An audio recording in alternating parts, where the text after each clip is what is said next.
Bonjour mesdames et messieurs, Convergence et Révolution culturelle, émission de combat panafricain en hommage au professeur Théophile Obenga qui n'est plus à présenter, le monument de ce qui nous reste, le dernier des dinosaures du combat panafricain. C'est pour lui que cette émission a été conçue ici à Dire TV et que ça fait partie du service des programmes donc de Dire TV, histoire d'ouvrir les yeux des Africains que nous sommes par nous-mêmes. Parce que Convergence et Révolution culturelle, mesdames et messieurs, c'est le retour aux sources africaines. Les chemins de la Renaissance africaine, quels sont-ils ces chemins-là? C'est ce que nous cherchons sur ce plateau. Et c'est surtout quand l'Afrique parle de l'Afrique à l'Afrique pour l'Afrique. C'est ça notre devise. Quand nous-mêmes nous faisons la lecture de l'Afrique au nôtre, pour que nous nous comprenions nous-mêmes. Parce qu'il y en a qui parlent de nous en quantité à travers le monde, mais toujours à tort. Ils font ça pour leurs intérêts et ils nous ont toujours menti. Trop c'est trop. Aujourd'hui, c'est nous-mêmes qui prenons le taureau par les cornes, comme pour dire... on bannit le mensonge et on installe la vérité sur ses bases. Aujourd'hui, une émission palpitante. Le retour des afro-descendants en Afrique, au Congo, sinon dans le bassin du Congo. Et la problématique, nous en avions entendu parler sur ce plateau déjà, mais que devons-nous y comprendre? C'est ça la grande question. Et pour que les Africains que nous sommes comprenions la profondeur même, le sens historique de la chose, pour que nous puissions nous sentir concernés par la chose, parce que nous avons faim, nous avons soif, nous sommes malades, il nous manque de tout. Nous sommes sous perfusion, on nous a imposé les mesures barrières à cause du Covid-19, et puis quelqu'un vient nous dire les afro-descendants sont de retour. Après, est-ce que ça se mange les afro-descendants? Il y en a qui disent que nous n'en avons que faire. Qu'est-ce que ça va emmener dans notre vie? C'est ça la problématique. Voilà pourquoi nous avons emmené sur ce plateau les experts, conduits par le docteur King Fortuné, le visionnaire de l'étendard du Midi, Dr King Fortuné là-bas, à l'extrême droite pour moi, Dr King Fortuné, visionnaire de l'étendard. Docteur, bonjour. Bonjour. Et donc il y a son compère, charismatique comme lui, donc le docteur Aké, visionnaire de l'ouragan du Midi. Ces deux-là se sont rencontrés, il est à l'extrême gauche là-bas, ces deux-là se sont rencontrés et ça en fait voir de toutes les couleurs à tous ceux qui ont cultivé le mensonge depuis trop longtemps. Et là, juste à mes côtés, nous avons le pasteur Eric Akenon, ouragan du Midi aussi. Ah, donc très très fort quand on entend ça. Et le pasteur Étienne Miatsonama, apôtre du Midi. Oui. Ah! Bon, donc tout est dit, le décor est planté, mesdames et messieurs, le temps est contre nous. En 2 temps, 3 mouvements, nous ne sommes pas ici venus pour tourner en rond, mais pour essayer de faire comprendre avec les mots les plus simples à tous les Africains, quels qu'ils soient, de la base au sommet, l'importance de la problématique actuelle. Sinon, l'inutilité aussi. Si c'est inutile, c'est inutile. On ne perd pas le temps là-dessus. Les afro-descendants et puis... Donc, que devons-nous y comprendre? Dr King, c'est vous qui avez déclenché toutes ces choses-là avec l'étendard du Midi, en 2 temps, 3 mouvements. Si on vous laissait libre cours, vous vous donnez la parole, vous vous arrachez la parole, vous dites tout ce que vous avez à dire, pourvu que les gens comprennent. Que diriez-vous, docteur? Merci, premièrement, pour cette émission qui a été programmée, comme s'il faut le dire, à l'improviste. À l'improviste, Manu Militari. Bon, nous vous remercions. Nous remercions aussi toute l'équipe et toute la direction de Dire TV qui a toujours accompagné l'étendard du Midi dans sa mission. Donc, pour être un peu plus bref, en fait, il y a un grand événement qui se passe au niveau du bassin du Congo. Et précisément, ça se passe actuellement au Congo-Brazzaville parce que nous assistons au retour où les fils des déportés, ceux qui étaient partis il y a 400 ans de cela, en déportation de l'autre côté dans les îles. Nos parents esclaves. Effectivement. Mis au fer. Hein? Les gens se rappellent du film Racine avec Kunta Kité. Voilà. Donc, les descendants de Kunta Kité et voilà, les autres. Nos parents qui ont été déportés, soumis à l'esclavagisme, qui a duré 4 siècles. Donc ils reviennent après 4 siècles de servitude, accomplissant ainsi les prophéties qui ont été annoncées précédemment par le Très-Haut, disant que ta postérité séjournera ou sera soumise à de l'esclavagisme pendant 4 siècles, mais à la 4e génération, ils reviendront. Et donc, en étudiant, comme tu nous accompagnais, Israël, la vraie Israël, bien sûr, parce qu'aujourd'hui, on enlève les gants. Il faudrait que la population de Brazzaville, et précisément aussi, il y a beaucoup de prédicateurs qui deviennent très récalcitrants, et nous réitérons que la véritable Israël devait subir, selon Lévitique 26, 7 châtiments ou la dispersion en 7 étapes. Et la 7e étape devait se faire à partir de l'Égypte, c'est-à-dire l'Afrique, ou selon Deutéronome 28, le verset 68, c'est que l'Éternel devait ramener sur les navires en Égypte, et Israël devait faire ce chemin dont Dieu avait dit qu'il ne le ferait plus. Et là, il dit que vous vous offrirez en vente à vos ennemis comme esclaves et comme servantes. Donc, le 7e châtiment d'Israël pour la détérioration ou la perte de leur mémoire devait se passer à partir de l'Égypte, où Israël devait revenir premièrement en Afrique, et à partir de l'Afrique, il devait être déporté à nouveau dans les îles, aux États-Unis, dans le pays de l'Orient. Mais ce châtiment devait durer 4 siècles. À la fin des 4 siècles, s'accomplira la prophétie du retour. Et c'est par ce retour-là où la mémoire qui a été perdue d'Israël commencera à revenir. Voilà pourquoi nous sommes ici. Nous avions travaillé pour l'accomplissement de cette prophétie. Et vous avez vu comment le Seigneur, le Dieu Tout-Puissant, nous a agités sans que nous ne sachions où est-ce que l'ouragan du Midi et l'étendard du Midi devaient aboutir. Et donc aujourd'hui, nous avons une clarté de tout ce qui s'est fait. C'était en effet le retour pour préparer le début de ce retour-là de ceux-là qui étaient partis il y a 400 ans et qui reviennent. Donc nous sommes la génération qui voyons la réalisation et l'accomplissement des prophéties bibliques qui datent il y a 2700 et quelques ans.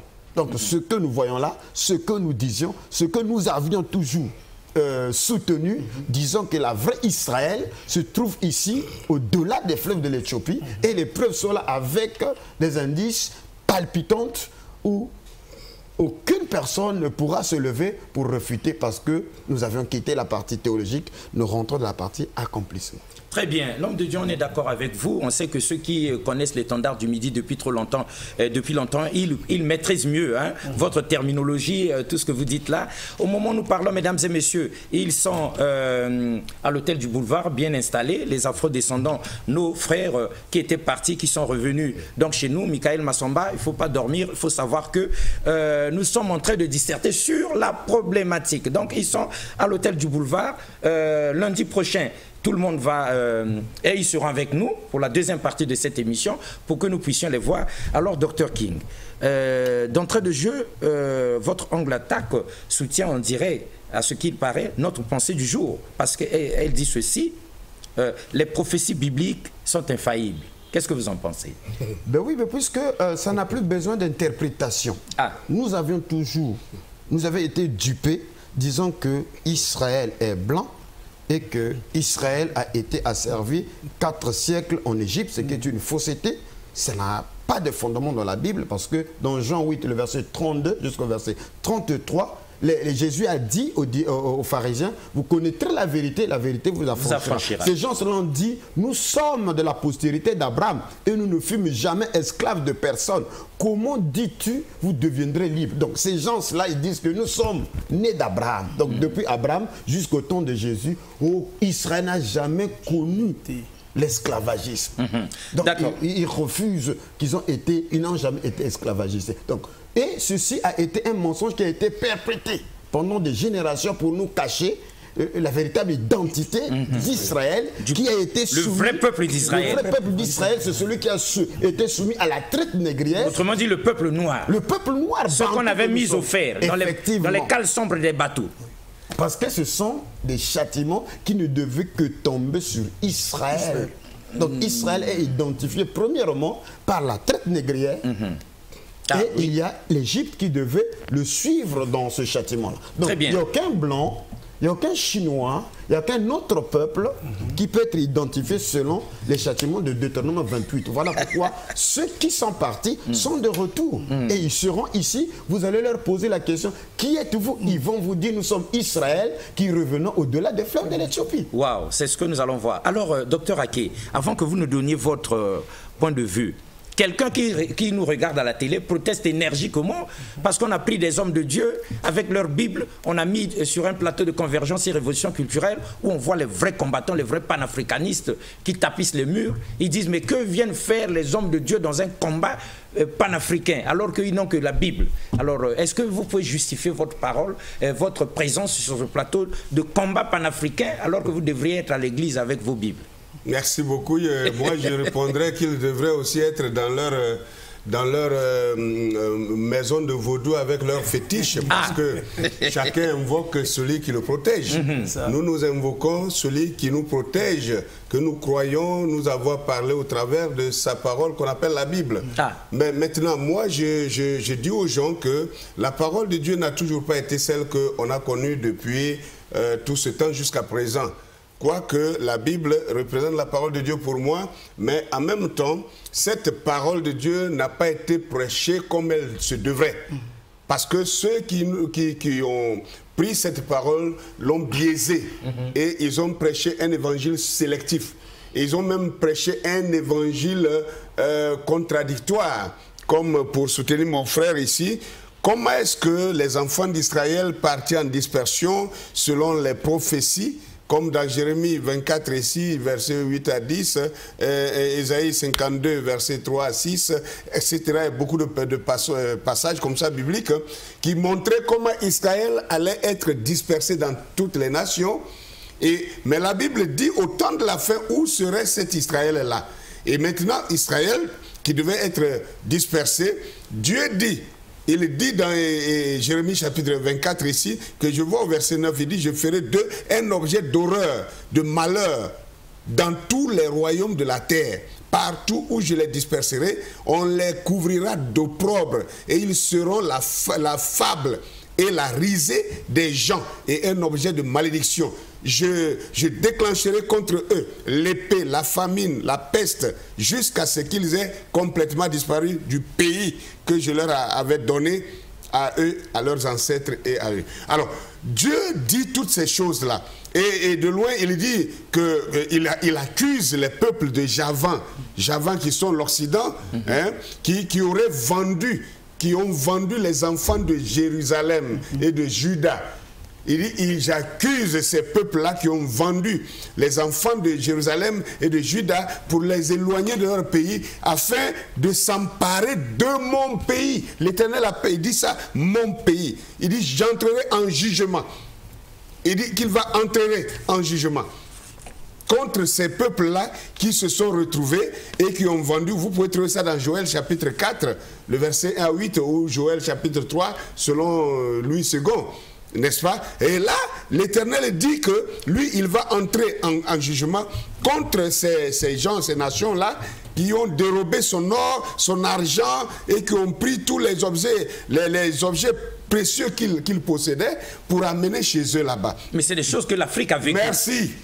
Alors, tous ces signes-là sont des éléments qui permettaient, n'est-ce pas, à nous ici, aujourd'hui, au temps de la fin, d'identifier cet Israël dont parle Dieu.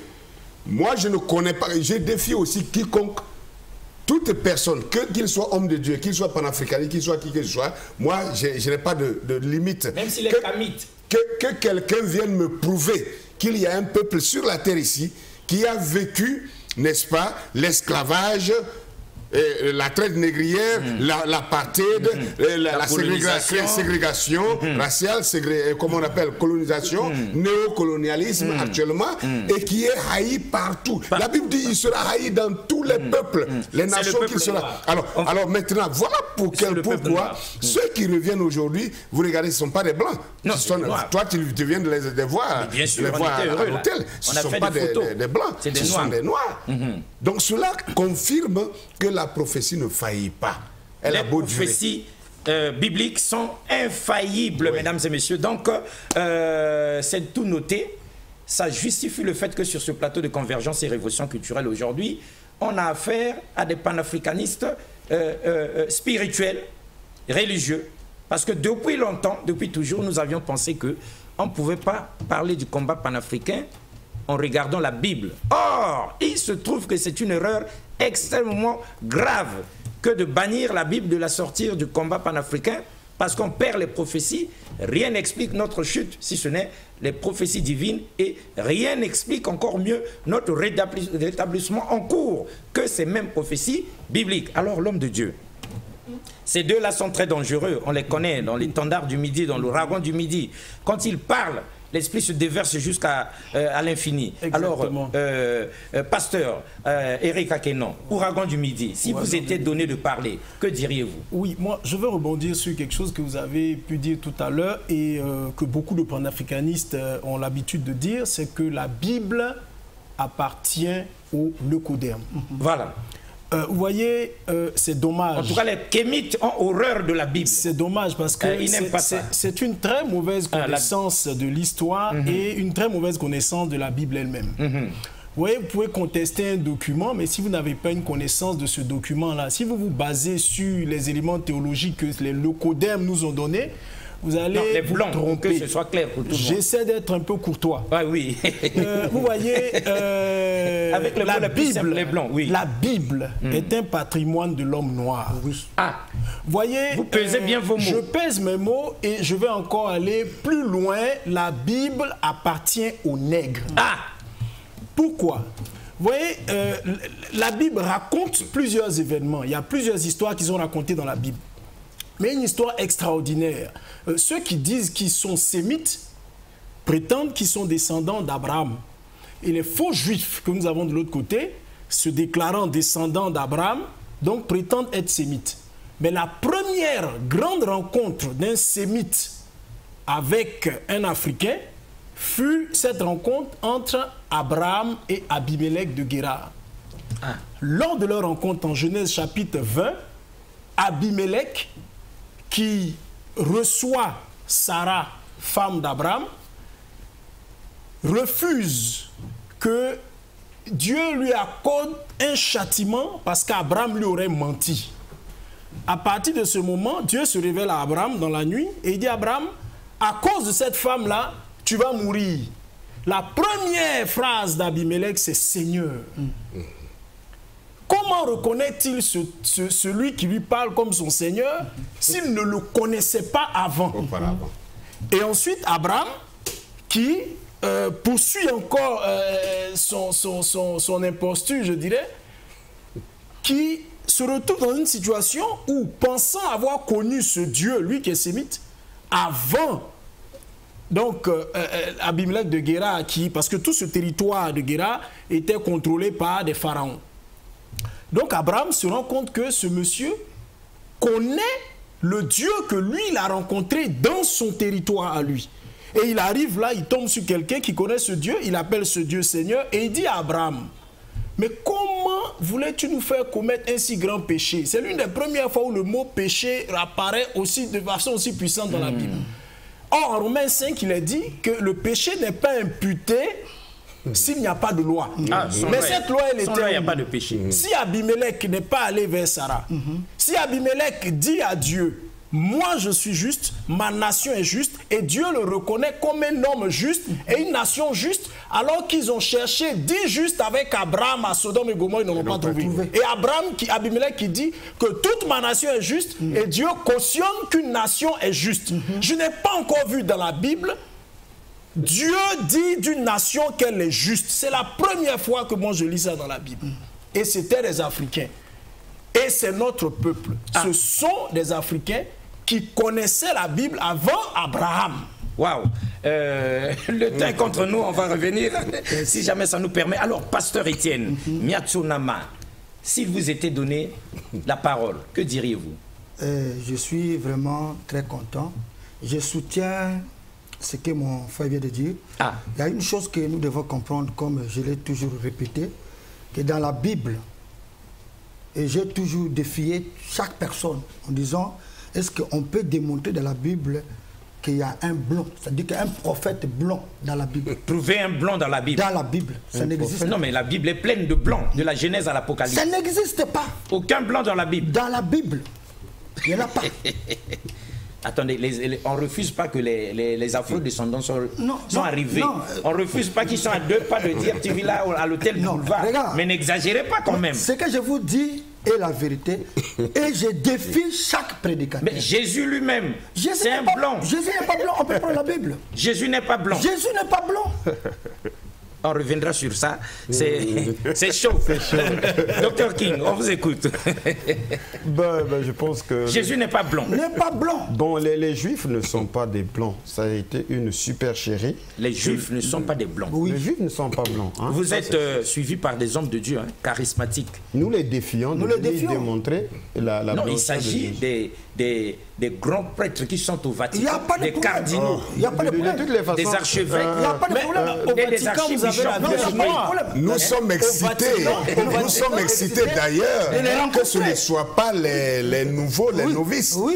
Nous souhaitons que ce soit les représentants, ceux-là qu'on crée dans le milieu religieux.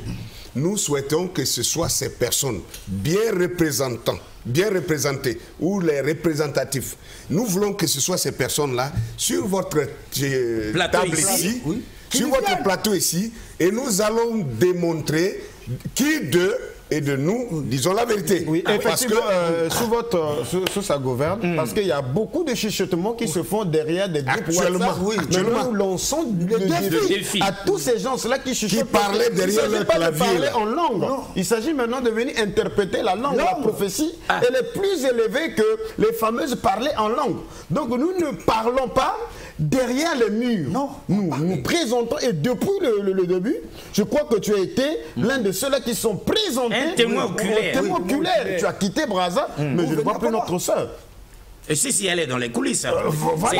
C'est devenu brûlant ici. Pour Brazzaville, pour Pointe-Noire. Et voilà ce qui s'est produit à Pointe-Noire. Et aujourd'hui, je crois que le Très-Haut, en peu de temps, a confirmé de façon surnaturelle que nous n'étions pas malades, comme tu l'as toujours dit, que nous n'avions pas bu. Oui, il y a 2 ans, Donc, nous lançons un appel qu'il y ait des enregistrements pour venir démontrer que nous sommes en erreur, parce que le peuple hébreu n'est pas blanc. La preuve, c'est qu'il faudrait qu'on prenne les textes anciens en hébreu pour vérifier d'abord le patronyme. D'accord, le défi est lancé. Le vrai peuple d'Israël, c'est pas des blancs. Ils sont ici, nous sommes le véritable peuple d'Israël. Donc c'est nous. Israélites. C'est nous, Je vais vous donner un indice. Je vais vous donner un indice tout simple, un indice simple. Pour ceux qui nous suivent, qui sont chez eux, qui peuvent taper aujourd'hui sur Internet, sur Google, qu'ils tapent Vierge Noire. Vous verrez que dans les grandes, vous avez cité tout à l'heure une grande communauté qui se trouve en Italie, au Vatican. Ben, la Vierge présentée dans les locaux du Vatican est noire. Autrement dit, la Vierge Marie.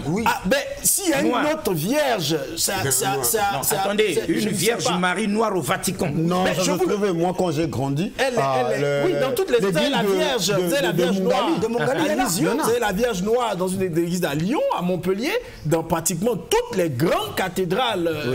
Mais vous risquez de nous faire croire, vous risquez de nous faire croire que même la Vierge Marie était noire. Mais c'est facile à démontrer. On n'est pas on n'est pas en train de supposer, nous sommes en train d'affirmer. Ici, il s'agit des affirmations. Il ne s'agit pas des suppositions. Nous ne sommes pas en train de trébucher. Nous sommes certains et sûrs et convaincus. Je vous avais dit quelque chose il y a 2 ans quand on était à Pointe-Noire. J'ai comme l'impression que vous avez oublié. Vous me provoquez, je vais le dire maintenant et je vais attendre quiconque venir dire le contraire. Il n'y a pas que les Hébreux de Dieu qui soient noirs. Il n'y a pas que Jésus qui soit noir. Il n'y a pas que Marie qui soit noire. Dieu le Tout-Puissant qui a créé les choses. Même Dieu lui-même. Il est noir. Il est noir. Il est bel et bien noir.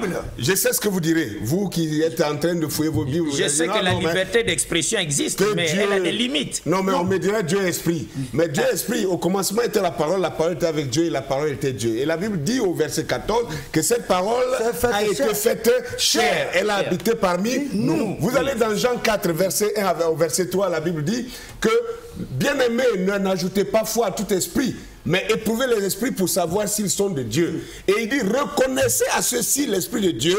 Tous ceux qui confessent Jésus-Christ venu en chair est de Dieu. Donc lui qui était la parole, qui était avec Dieu et qui était Dieu, qui s'est fait chair, alors il s'appelle Jésus-Christ. N'est-ce pas? Voilà le Dieu Tout le monde dans les églises adore cet homme-là, ce Jésus-là. Et maintenant, quand on vient parler de sa couleur, on dit non, ça n'a rien à voir avec notre salut. Ben, quand les Blancs ont fait les films pendant des années, des décennies pour montrer Jésus blanc, personne n'a posé de questions. Aucun négro n'a protesté. Il n'y a pas eu de questions, il n'y a pas de contestation. Et nous venons rétablir la vérité, maintenant on vient nous poser des questions. Quand vous dites que, quand nous disons que les Hébreux sont noirs, et vous voulez nous poser des questions, comment est-ce que c'est possible quand les Benjamin Netanyahu et tous ces Ashkenazes et ces Pharas sont arrivés là, en 1948, ils se sont établis, ils ont proclamé qu'ils étaient juifs. Personne n'a posé de questions. Non, personne ne leur a posé de questions, parce qu'ils sont blancs. Mais ce mythe doit être brisé maintenant. Nous sommes là pour ça. Et je veux, quiconque dit le contraire, il n'y a pas de problème. Donc c'est Alexis qui a cherché problème. Venez le voir et dites-lui que vous êtes venu pour répliquer. Et nous sommes là. Nous sommes là. Non, mais c'est magnifique. C'est vous qui avez commencé par jeter le pavé dans la mare. Vous savez, Israël, le vrai peuple d'Israël, noir, ça nous pouvons accepter. La Vierge Marie, noire, oui. Même Dieu lui-même, s'il est noir, bon, c'est pas grave. Mais Jésus. Mais d'abord, nous devons savoir, il y a quelle différence entre Dieu et Jésus? On n'entre pas dans la différence. Donc vous persistez, Jésus est noir. C'est la Bible qui le dit, pas moi. Et Dieu, son Père, est noir également. Mais c'est le noir. Très bien. Alors cela dit, docteur Pasteur, vous avez quelque chose à dire? Oui. Ça vous brûlait les lèvres là. Oui, je voulais juste ajouter quelque chose à ce que le docteur Ake a dit tout à l'heure. Vous voyez, c'est facile pour les Africains d'accepter ce que les Blancs apportent comme information nouvelle. Mais c'est choquant pour nous. Pourquoi? En fait, c'est la conséquence d'une transformation de l'intelligence donc du noir depuis sa naissance, et on a inculqué aux gens. On a vécu même un lavage de cerveau. Et puis on a mis autre chose à la place. Mais prenez aujourd'hui des enfants qui vivent en Europe, des jeunes Africains qui sont nés en Europe et tout. Ils ne réalisent pas qu'ils sont noirs. C'est quand ils arrivent au collège et que les amis commencent à être victimes de discrimination, c'est en ce moment-là qu'ils réalisent qu'ils sont noirs. Il y a un sentiment maintenant d'appartenance et ils commencent à se détacher parce qu'ils sont face aux réalités. Mais ouais, ce que nous sommes en train de dire aujourd'hui, ça doit permettre aux parents de comprendre que même dans leur maison, les poupées qu'ils donnent à leurs enfants doivent être noires. Nous sommes dans la période de Noël. C'est pas des poupées blanches. On doit offrir des poupées noires à nos enfants. Pour que les enfants commencent à être préparés. Mais depuis notre naissance à aujourd'hui, docteur Ake, c'est que des poupées blanches. On a grandi dans des poupées blanches. Aujourd'hui, les enfants, si vous déposez 2 poupées blanches et noires, tous nos enfants choisissent la poupée blanche. Waouh, le mal est profond. Le mal est très profond et il faut éduquer. Il faut. Je vais revenir dessus parce qu'en fait, il faut savoir pourquoi ces afro-descendants sont partis. Donc, on peut lire ça dans Deutéronome 28. Et qu'est-ce qu'il faut faire maintenant? Et ça, vous avez ça dans Lévitique 26, verset 40. Il faut que c'est bien de revenir. Mais si c'est pour revenir avec l'homosexualité, c'est pas la peine. Oui. Ah non, mais... Si c'est pour revenir avec la drogue, avec toutes sortes de vices, de choses que nos cultures africaines ne connaissaient pas avant, c'est pas la peine. Mais qu'ils reviennent se prosterner devant ce Dieu-là que nous avons rejeté depuis des siècles. Voilà pourquoi il faut revenir. Et chacun doit se préparer dans le domaine des affaires, dans le domaine spirituel, dans tous les domaines, chacun a un rôle à jouer. Voici ce que je voulais dire. Très bien, c'est dit avec les mots qu'il faut, mesdames et messieurs. Vous savez que Dr King, pasteur, Dr King, Dr Ake, j'ai l'impression que vous êtes extrêmement dangereux, mais sans le savoir. C'est-à-dire, vous renversez la table pendant que de charismatiques hommes de Dieu sont en train de manger depuis longtemps. Vous venez avec un autre évangile, une autre approche de la Bible, d'autres vérités bibliques, et vous le dites tranquillement. Et là, vous défiez tout le monde, hommes de Dieu en soutane ou pas, les archibishops de ce monde. Mais le mensonge, ceux qui ont menti l'ont dit tranquillement. Ils mentaient tranquillement. En nous regardant dans les yeux, en nous mentant que Jésus était blanc, en nous mentant que... Et regardez un peu quand j'ai parlé de l'évangile sélectif. L'évangile sélectif. L'évangile sélectif, c'est quoi déjà? On nous a enseigné que, voilà, heureux les pauvres, car le royaume des cieux est à vous. Et si on vous gifle à gauche, donnez la jambe droite. Pendant que ceux-mêmes qui prêchaient comme ça, c'est eux qui avaient des fouets pour fouetter nos parents, n'est-ce pas? Ils fouettaient jusqu'au sang. Et même quand nos parents fixaient un mauvais regard seulement, ça méritait des coups de fouet jusqu'à mort. Comme pas possible. On a coupé les bras des Congolais ici pendant des années. Et nous connaissons tout ça. Les mains coupées du Mais Congo, ces gens qui faisaient ça, réclame réparation. Ces gens qui faisaient ça, là, ils se proclamaient chrétiens. C'est eux qui étaient les enseignants de la Bible. Donc quand vous dites que nous disons tranquillement, mais on devait le dire même violemment. On a tous les droits pour normalement, le dire. on devait malheureusement la vérité à la figure. Nous avons accepté quand même de parler de ça calmement et tranquillement. Ah, d'accord. Mais eux, ils ont menti tranquillement. Nous avons le droit de riposter, de corriger le mensonge violemment, mais nous avons choisi de corriger ça tranquillement. Doucement. Voilà. Seulement s'ils augmentent le degré, alors à ce moment-là, nous aussi, on sort de notre réserve. Alors, quelqu'un pose cette question que je ne comprends pas trop bien, mais qui est à sa place. Que dites-vous alors de l'Éthiopie, puisque l'Éthiopie est constituée de Noirs américains qui étaient déjà rentrés en Afrique. Maintenant, aujourd'hui, vous parlez encore du retour et tout ça, bassin du Congo et tout ça. Alors que les Noirs américains revenus en Afrique, en Éthiopie, il y en a. Alors, quel est le parallèle? Qu'est-ce que vous y comprenez? Qu'est-ce qu'il y a d'extraordinaire aujourd'hui que des Noirs américains soient revenus et résident à 2 pas de DRT? Je vais dire à celui qui a posé cette question que pour son information, il n'y a pas que les Éthiopiens qui sont arrivés il y a longtemps. Il y a aussi le Libéria, qui sont des Américains, des déportés, des esclaves, d'anciens esclaves qu'on avait ramenés, qu'ils avaient établis tout près de nous. Nous sommes de la Côte d'Ivoire. Il y a aussi la Sierra Leone.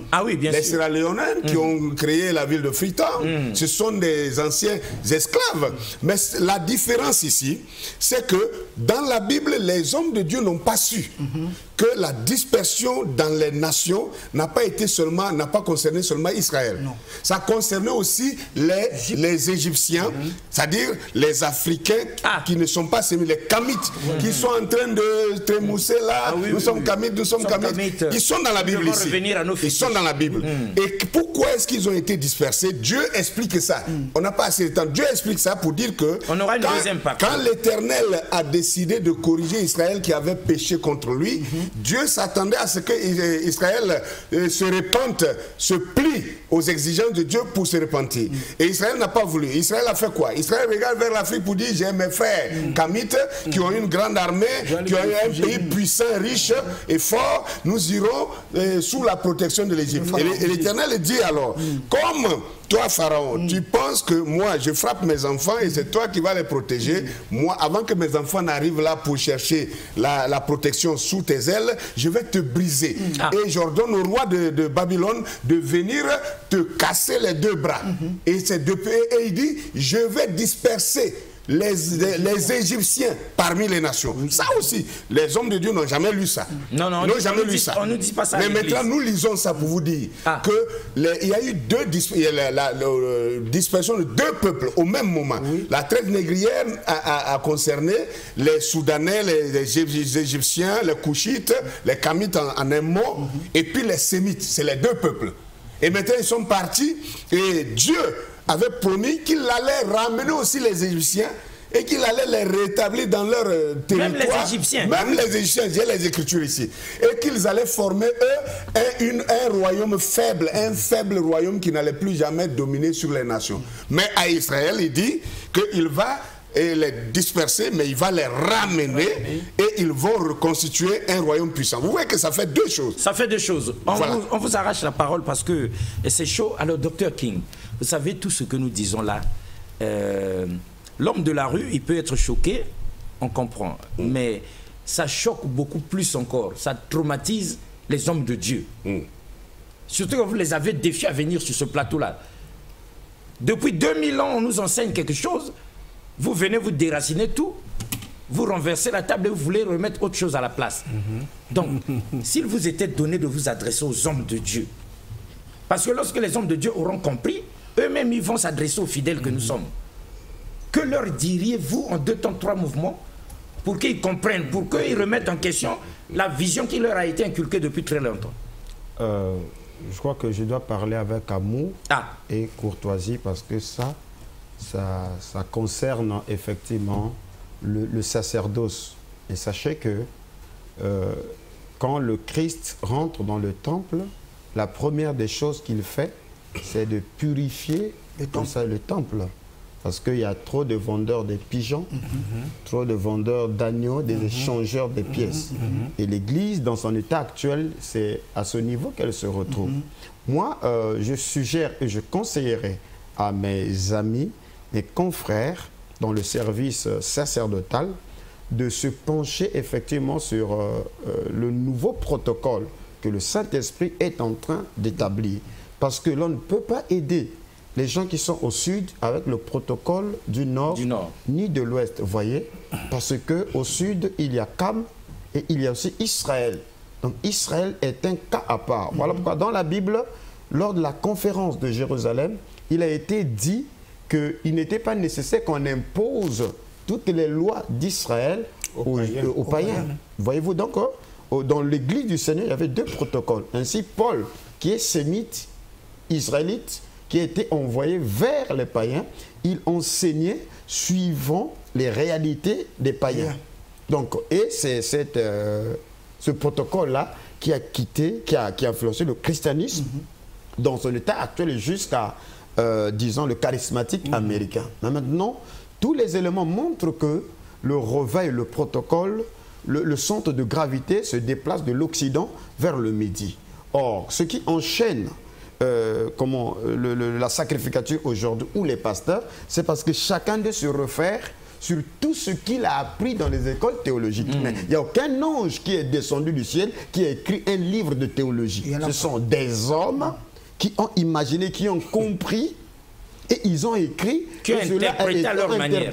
Et cela a été déposé dans les églises et ça a été perpétué pendant 2000 ans. Si un homme avec son diplôme de doctorat en théologie peut écrire, mais l'Afrique a assez aussi de docteurs en théologie. Ils doivent réécrire cette théologie pour changer le protocole à la réalité africaine, parce que déjà le peuple d'Israël a été comme protégé et les seuls indices qui restaient, ce sont les indices bibliques qui se retrouvent dans nos traditions et même nos noms.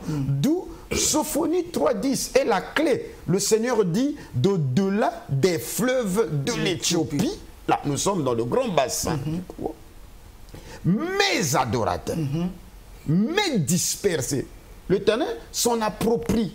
Ce sont ces adorateurs, ce sont ces dispersés, m'apporteront des offrandes. Donc je pense que le temps de faire de l'exégèse approfondie commence pour les hommes de Dieu. Comment les disperser? Parce que ces dispersés-là, ce sont les Hébreux qui étaient en terre de Canaan, dans le pays de Canaan, à cause de l'idolâtrie, qui ont été chassés. Et ça, dans la théologie, c'est étudié. Dans les églises, c'est étudié qu'Israël a été dispersé. Mais Dieu ne les identifie pas en Europe. Non, pas du tout. Ni ailleurs. Il dit, c'est dispersé à lui, sans au-delà des fleuves de l'Éthiopie. Et c'est dispersé. À moins qu'il y ait deux au-delà des fleuves de l'Éthiopie. Donc, voilà la réalité. Ce qui revient à dire que les Juifs de la Bible, les Israélites de la Bible, les vrais, autrement dit, c'est nous. C'est super, mais nous on aime bien ça. Docteur Akei, il y a quelqu'un qui pose une question épineuse. Un vrai kamite, hein? Un vrai kamite charismatique, bien entouré de tous les fétiches vaudous du Bénin et d'ailleurs. Lui, il badine pas. Voilà, donc lui il dit ceci, il a tendance, il aimerait bien vous croire. Mais pourquoi vous faites des choses en cachette alors que le professeur Théophile Obenga est encore en vie? Pourquoi vous n'êtes pas allés, vous les hommes de Dieu en soutane, expliquer à Théophile Obenga votre vision des choses pour que lui au moins il apprécie aussi, qu'il donne le temps pour que nous autres kémités et autres panafricanistes puissions, oui ou non, emboîter le pas. Merci beaucoup. Voilà, c'est une question, c'est la méconnaissance, c'est le manque d'information. Figurez-vous, monsieur Alexis, que l'année, il y a 2 ans, la dernière fois où on était, la première voilà, en 2019, voilà, alors quand on a quitté Point Noir avec vous, après notre émission là-bas, où ça cognait, on est arrivé à Brazzaville ici, lui et moi, nous sommes allés rencontrer effectivement le professeur Théophile Obenga. Nous sommes dans sa ville actuellement. Dans sa ville. Peut-être qu'il est en train de nous écouter. Il nous a reçus. C'est un fidèle de Convergence. Et voilà ce qu'il a dit, ce monsieur. On vous écoute. Que je respecte beaucoup. Il a dit ceci. Il a dit que le professeur Cheikh Anta Diop a travaillé toute sa vie pour le réveil de l'Afrique. Et il est mort. Il n'a pas vu ça. Il dit que lui, il a mis son énergie jusqu'à maintenant. Et il ne voit toujours pas cela. Il dit, si des jeunes pasteurs, maintenant comme vous... Ah oui, il faut dire à ceux qui nous suivent. Si des pasteurs, des jeunes gens comme vous, vous saisissez maintenant cette chose et que vous voulez aller dans ce sens-là, il dit, vous allez réussir parce que, il dit au Congo ici, 10 personnes sur 8, 8 personnes sur 10 vont à l'église. Donc, il dit, vous avez des gens pour vous écouter. Alors, vraiment, je crois que vous réussirez. Je crois que s'il est dans son salon en train de suivre ça, il va se rappeler de ces phrases-là. Donc, nous ne faisons pas ça dans les cachettes. Moi, j'ai plein de vidéos sur YouTube. D'ailleurs, le conseil qu'il a donné, il dit qu'étudier les langues anciennes. Il nous a dit même d'étudier les langues anciennes. Et le grec, vous verrez la vraie vérité. Même il a encore dit que si dans la Bible, on parle de l'Égypte, alors moi je vais prendre ma Bible et venir à l'église pour venir écouter. Ça, ce sont alors donc vous voyez que voilà un peu pour répondre à celui qui a posé cette question-là. Nous sommes sortis. Non mais c'est normal, Théophile Obenga, c'est le baromètre. Oui, c'est le baromètre. C'est pour ça que nous on est partis. Moi je suis parti vers lui. Ah d'accord, c'est tant mieux. Nous sommes partis ensemble, on a des images pour ça. Il nous a reçus dans son salon. Ton ami Lewis, bien sûr. Ah oui, avec jusqu'à 1h du matin. Une autre émission, on pourra toujours faire passer ces images. De 22h à 1h du matin.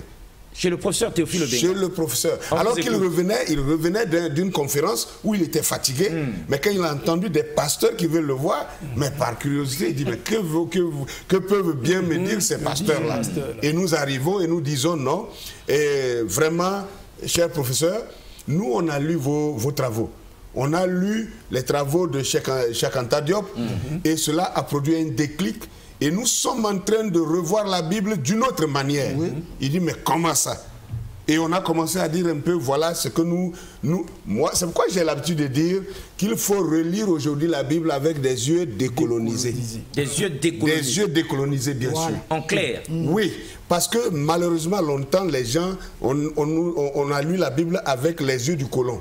Avec les yeux des autres. Des autres. Aujourd'hui, c'est notre heure, c'est le temps du midi.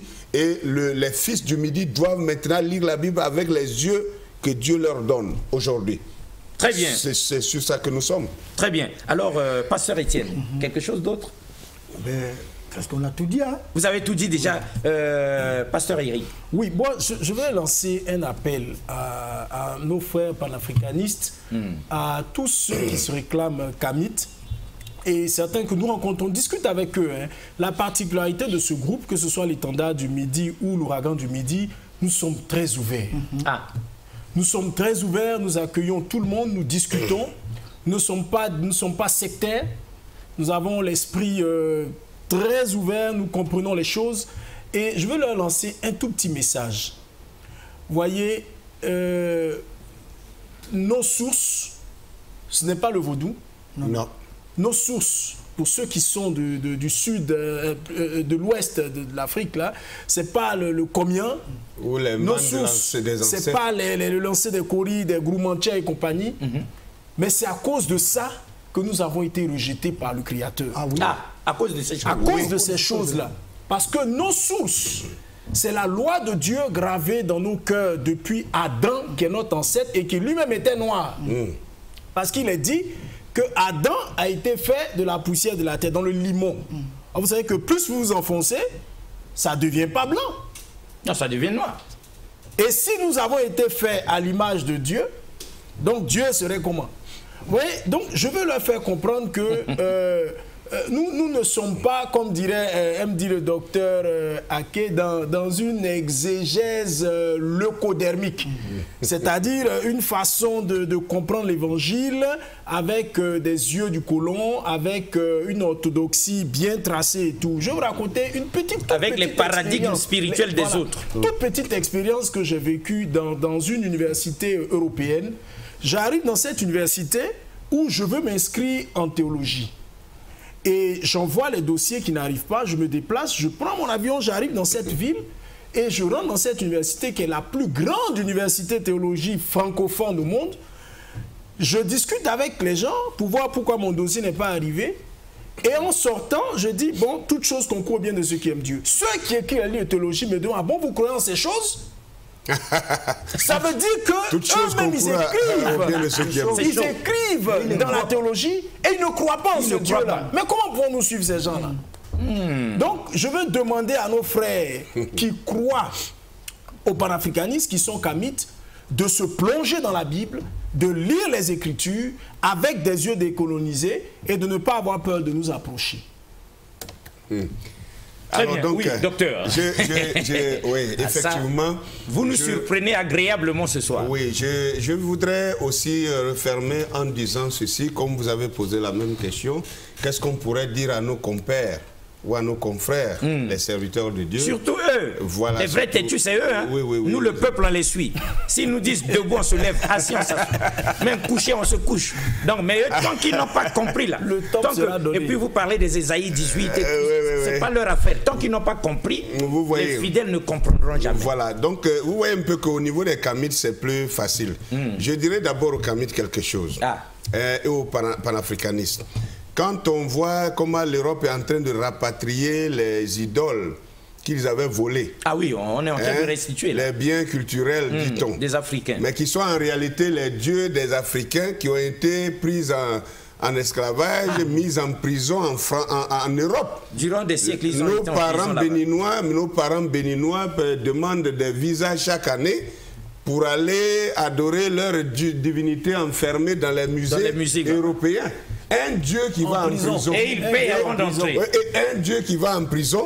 Et toi, tu payes de l'argent pour aller le visiter. Comment peut-il te délivrer si et vous voulez que nous retournons à des choses comme ça? Vraiment. Quand les colons venaient là, nos parents adoraient bien leur divinité. Et les divinités là n'ont pas pu les défendre des colons. Des petits colons. Il nous reste 3 minutes. Donc alors, rapidement. Et je voudrais dire que notre retour, ce n'est pas vers là-bas. Notre retour, c'est vers le Créateur. Le véritable Créateur. Le Dieu vivant. Le Dieu vivant, qui se retrouve aussi dans les Écritures, dans la Bible ici. Et il est noir. Et il est noir. Ah, mais c'est ça qui... Heureusement, grâce pour nous, car il nous ressemble, nous vraiment. Alors, nous sommes à l'image et la ressemblance de Dieu. Donc, je dis à mes confrères, les serviteurs de Dieu, qu'en réalité, ce que nous enseignons aux gens, nous ne faisons pas la chose. C'est ça qui est dangereux. Et quand quelqu'un vient avec quelque chose qui contredit votre pensée, votre manière de voir, moi je pense que la sagesse recommande qu'on puisse s'asseoir et écouter cette personne jusqu'au bout et étudier ce qu'il a dit. Et maintenant, c'est dans ce qu'il a dit là, après avoir étudié, si vous êtes un homme sage, vous allez relever les failles et les faiblesses de ce qu'il a dit pour pouvoir maintenant venir le contredire. Mais qu'est-ce qu'on rencontre? Les gens, oh non, mais d'autres même, ils n'ont même pas entendu ce qu'on a dit, mais de bouche à oreille, il paraît que tel pasteur a dit ça. Donc, ben, écoutez, il est égaré, il est perdu, nous, on n'a plus rien à voir avec lui, il a allé saluer telle personne, donc écoutez, donc c'est qu'il est avec la personne, des sectarismes. Dieu n'a que faire avec nos sectarismes. Dieu veut que les murs soient brisés d'ailleurs, et que nous puissions tous nous connecter à lui directement par les Saintes Écritures et selon l'esprit de vérité. Donc c'est ce que moi je peux dire, pour dire comme lui l'a dit, que nous sommes disposés à parler. Mais je ne parle pas avec quelqu'un qui n'a pas écouté ce que j'ai dit et qui veut venir simplement pour bavarder, pour m'embrouiller. Vous forcer à écouter ce qu'il va vous dire. Je ne parle pas avec Très bien. Alors, Dr King, nous on est à l'atterrissage. Merci, Dr Aki. On sait que on aime quand on se retrouve avec vous. C'est magnifique que vous soyez vous aussi revenu au Congo ici. Vous êtes chez vous, hein. Ça fait du bien. Dr King a été vous chercher, c'est très bien. Alors, c'est la dernière minute. Alors, Dr King, usez de toute votre pédagogie pour qu'en une minute, vous résumiez la situation. Pour que nous revenions ici dans la deuxième partie de cette émission, mais avec ces afro-descendants que les gens vont voir. Bon, effectivement, le christianisme va subir des bouleversements énormes. Et je conseille jusqu'à ce soir que les pasteurs se mettent à étudier, parce que d'une part, ils seront confrontés au courant kamites, effectivement, qui sont nettement avancés dans les études. avec la cosmogonie, bien sûr, égyptienne. Et de l'autre côté, il y a la pensée afrocentrique de la Bible, qui est d'ailleurs juste, parce que jusqu'à présent, nous n'avons reçu que la théologie romaine, ou l'influence du christianisme romain, mais nous n'avons pas jeté les regards vers le christianisme venant de l'Éthiopie, qui est d'abord la source, parce que... Le christianisme venant de l'Éthiopie. Mais puisque on est à l'atterrissage. Le premier développement du christianisme, c'est en Éthiopie. Et le danger, c'est que si les pasteurs ne se mettent pas à étudier, mais les adeptes sont en train de suivre. Le fidèle. Et il y a comme un déclic. Alors, ils auront bientôt des problèmes pour amadouer, pour contrôler, pour contenir effectivement cette masse de révolte, parce que la Bible dit au temps où Dieu bondera les plaies de son peuple, Israël, c'est-à-dire les dispersés, la lumière du soleil sera augmentée 7 fois et la lumière de la lune sera comme la lumière du soleil. Donc nous vivons au temps de l'augmentation de l'intelligence selon Daniel 12. Très bien, on vous arrête là, parce que les hommes de Dieu ont compris, mesdames et messieurs. C'est l'atterrissage, comme pour dire avec les hommes de Dieu sur ce plateau. Le problème ici, ce n'est pas d'être choqué. Le problème, c'est de revisiter les Écritures en enlevant les lunettes des autres, pas sous le prisme du colonialisme ou des faits qu'on nous avait fait porter autrefois, mais à la lumière de la vérité, parce que le Seigneur Jésus lui-même dit, vous connaîtrez la vérité et la vérité vous affranchira. C'est ça la grande problématique. Maintenant, si vous pensez que vous êtes archibishop, évêque, prophète, apôtre, plus que tout le monde, plus que ceux qui sont sur ce plateau, c'est magnifique pour nous parce que ils sont des guerriers spirituels qui sont prêts à croiser les Écritures avec vous ici. Sinon, fermez l'Église. Pourquoi vous embrigadez les fidèles dans le mensonge, alors que les prophéties de Dieu sont infaillibles et sont claires?